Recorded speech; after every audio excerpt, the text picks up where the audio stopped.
Topik yang cikgu ajar adalah pantun nasihat. Oke, di sini cikgu akan mulakan kelas dengan menerangkan pantun. Maksud pantun, pantun ialah salah satu bentuk puisi tradisional dalam kesusastraan Melayu yang kaya dengan nilai estetik, falsafah hidup, dan kebijaksanaan masyarakat Nusantara. Namun begitu, ia bukan sekadar hiburan, tetapi juga merupakan medium pendidikan, nasihat, sindiran, dan juga penyampaian nilai budaya.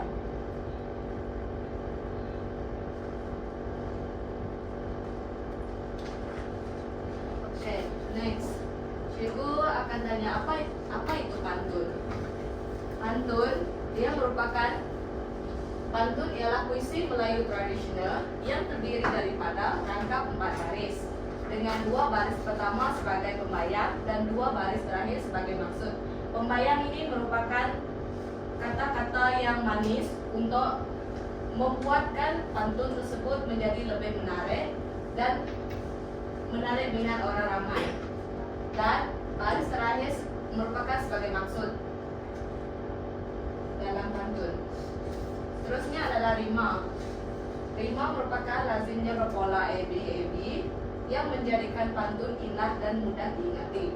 Bukan sekadar AB, tetapi ada juga pantun yang merupakan E, bahagian ujung huruf dia.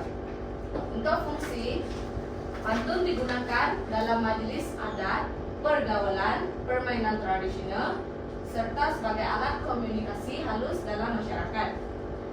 Majelis atau adat ini contohnya dalam persidangan, sebelum memulakan sesuatu persidangan di dalam sekolah kah, contohnya kalau pengetua dia ingin berucap, MC ingin berucap, mereka akan bagi pantun untuk memeriahkan majelis tersebut. Seterusnya cikgu akan pergi kepada fungsi pantun. Fungsi pantun yang pertama merupakan medium pendidikan dan penyampaian nilai murni.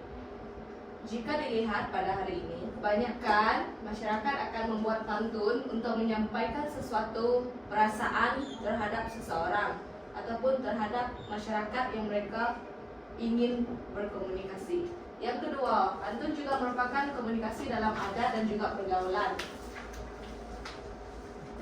Melalui pantun, kita dapat mendapatkan pergaulan yang aman damai dengan kata-kata manis yang diungkapkan melalui serangkap pantun.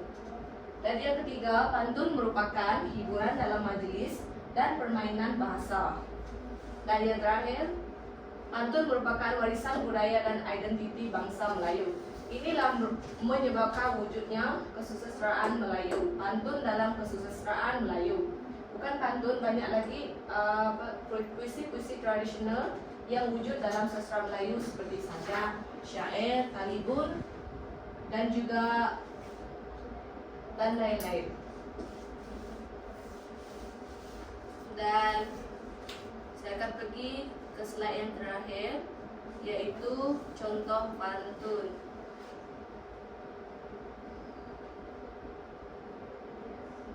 Ini merupakan contoh pantun yang cikgu beri pada hari ini. Cikgu akan baca.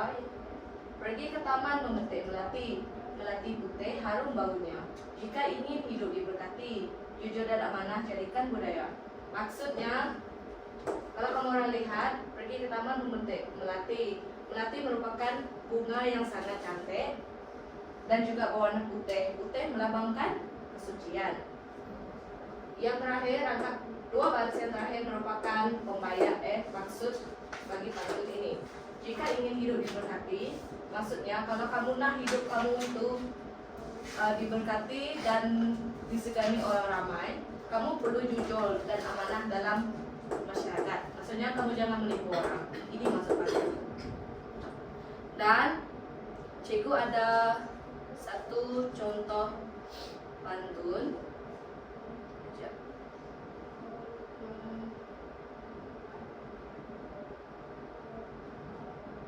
Ini merupakan pantun yang cikgu dah buat.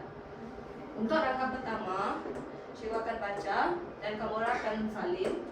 Pergi ke sekolah waktu pagi, singgah sebentar membeli pen. Jika ingin berjaya nanti, rajin belajar, elakkan kemalasan. Maksudnya di sini, kalau kamu mau berjaya, kamu perlu elakkan rasa malas kamu tuh. Kalau kamu mau jadi seorang pelajar yang cemerlang dalam akademik. Seterusnya, kita akan pergi kepada pantun yang kedua. Pantun yang kedua, burung nuri terbang ke hutan, hinggap seketika di pohon senang. Hormati guru sepanjang zaman, ilmu berguna sepanjang usia.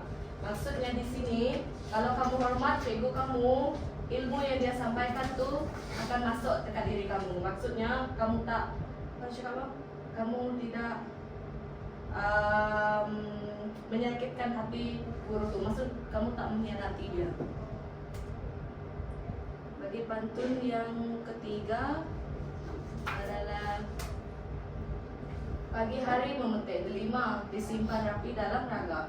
Jangan mudah putus asa, usaha gigih membawa bahagia. Inilah merupakan pantun yang cikgu cakap baris prima akhir dia adalah e. Maksudnya bahagian last dia nih dia akan sama huruf e. Contoh kalau kamu bagi I sampai bawah, dia akan sama. Dan maksud pantun nih, kamu jangan mudah putus asa, kamu kena gigih berusaha. Bagi pantun yang keempat, ini merupakan pantun Ebi, sebab ini I. Ebi, maksudnya rangkaian akhir dia perlu sama. Contoh, kalau di sini sudah N, di baris terakhir kedua terakhir dia perlu N juga. Jangan bagi dia tidak sama.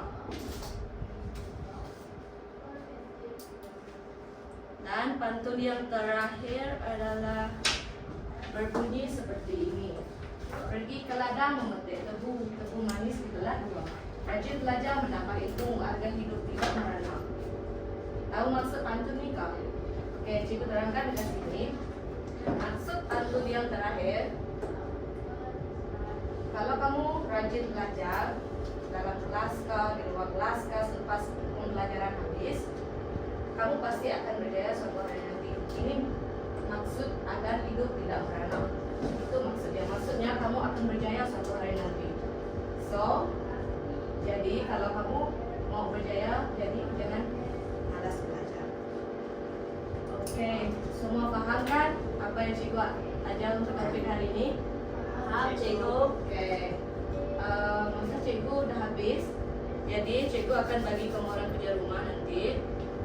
Sebelum itu cikgu nak tutup, cikgu nak ucapkan terima kasih sebab dah dengar pembelajaran cikgu. Itu saja daripada cikgu. Terima kasih.